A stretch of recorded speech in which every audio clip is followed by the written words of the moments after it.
Shalom, shalom. This is another edition of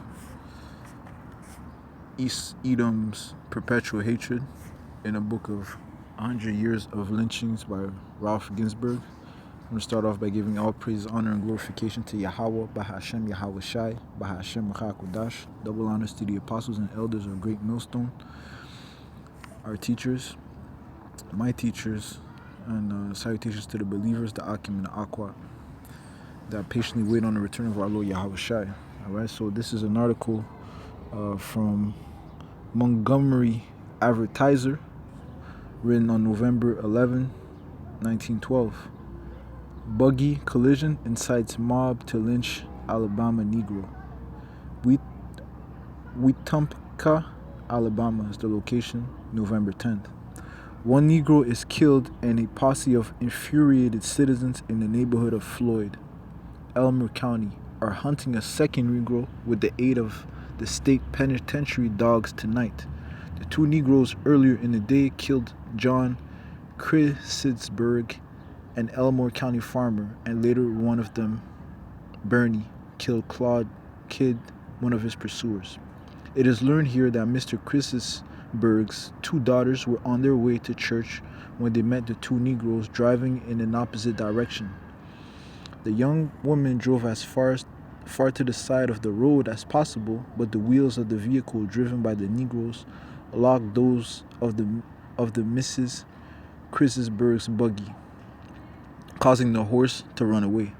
A party of young men passing by repaired the harness and took the two young women to church and returned to punish the two Negroes. They informed Mr. Chrisidsburg, who joined them in the pursuit of the Negroes.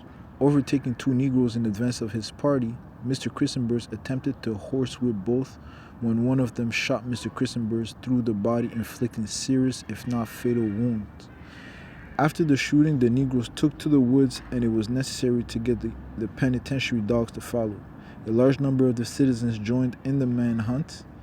The occupants of a Negro cabin stated that the parties sought were not there.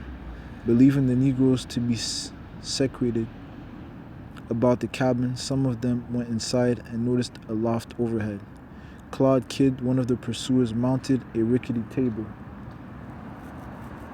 while some of his companions held it and with a pole pushed up one of the planks of the loft. As he did so, a pistol shot from the loft rang out and Mr. Kidd fell to the table dead, the ball striking him in the top of the head, coming out under the lower jaw. Those in the house came out and made the Negro owner of the cabin bring Mr. Kidd's body out. They told the Negro to go back and tell the Negro that did the shooting to come out or they would burn the house. The Negro refused to come out, threatened to kill the owner of the premises if he came back. The crowd proceeded to set fire to the cabin. The Negro, seeing that he would be burned, made a dash for liberty, shooting at the crowd as he ran. Fortunately, no one was struck. The Negro was killed, his body being completely riddled with bullets. The second Negro made his escape.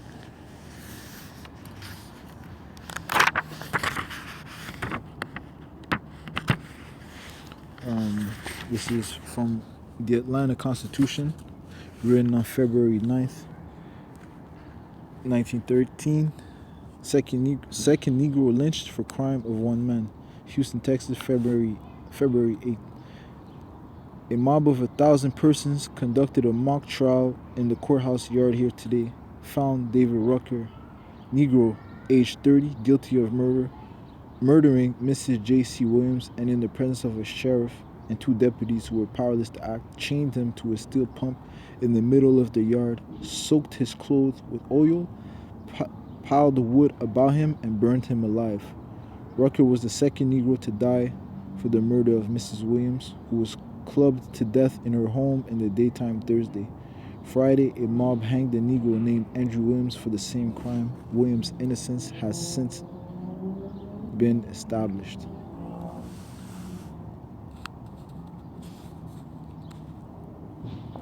This is the Atlanta Constitution, February 16th, 1913.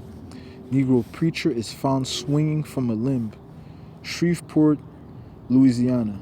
The body of Charles Tyson, Negro preacher, residing near Myrtis, was found hanging to the limb of a tree late Friday afternoon by deputy sheriffs, who, on the request of the dead man's wife, had been searching for him.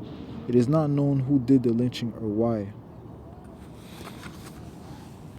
This is the Birmingham News, February 27, 1913. 2 lynched in Texas. Marshall, Texas, February 25th. 2 Negroes were lynched here last night. A Negro named Anderson was hanged by one mob for reasons unknown. Robert Perry was shot to death by another mob which charged him with horse stealing. Montgomery Advertiser, March 13, 1913. Negro mother and child killed. This is in Henderson, North Carolina on March 12th.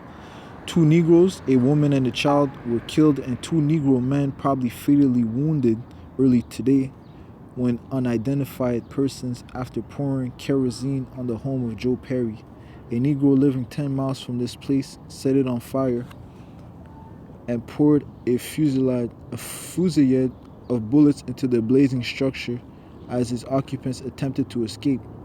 The dead are Joe Perry's wife and her child, and the wounded Joe Perry and his brother John. There are no clues. Sheriff Royster has gone to the scene.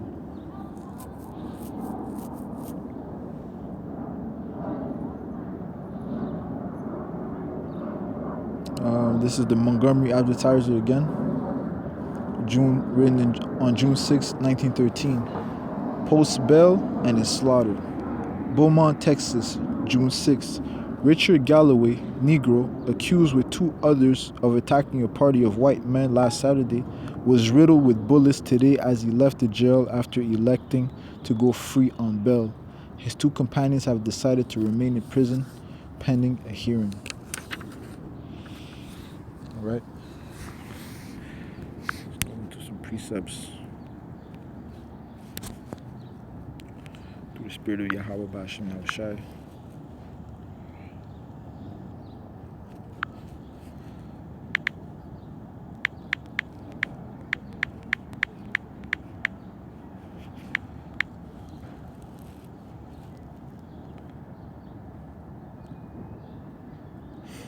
This is the book of Obadiah, verse 10, Salakia. For thy violence against thy brother Jacob, shame shall cover thee, and thou shalt be cut off forever.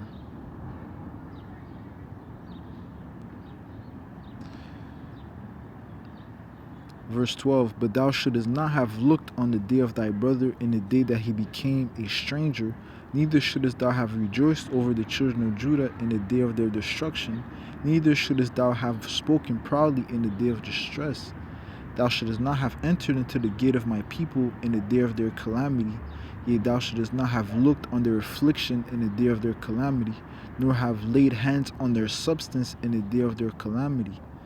Neither shouldest thou have stood in the crossway to cut off those of his that did escape, neither shouldest thou have delivered up those of his that did remain in the day of distress.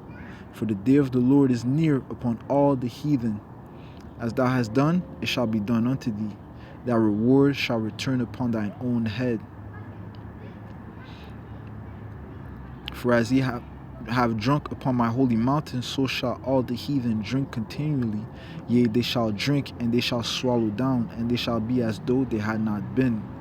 But upon my Zion shall be deliverance, and there shall be holiness, and the house of Jacob shall possess their possessions. And the house of Jacob shall be a fire, and the house of Joseph a flame, and the house of Esau for stubble, and they shall kindle in them and devour them, and there shall not be any remaining of the house of Esau, for the Lord has spoken it.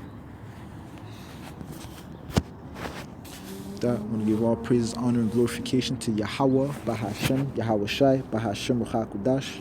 That belongs to the apostles and elders of Great Millstone, my teachers. Salutations to the believers, the Akim and the Alkar that patiently wait on the return of our Lord YAHAWASHI. All right, I hope this was edifying. Shalom.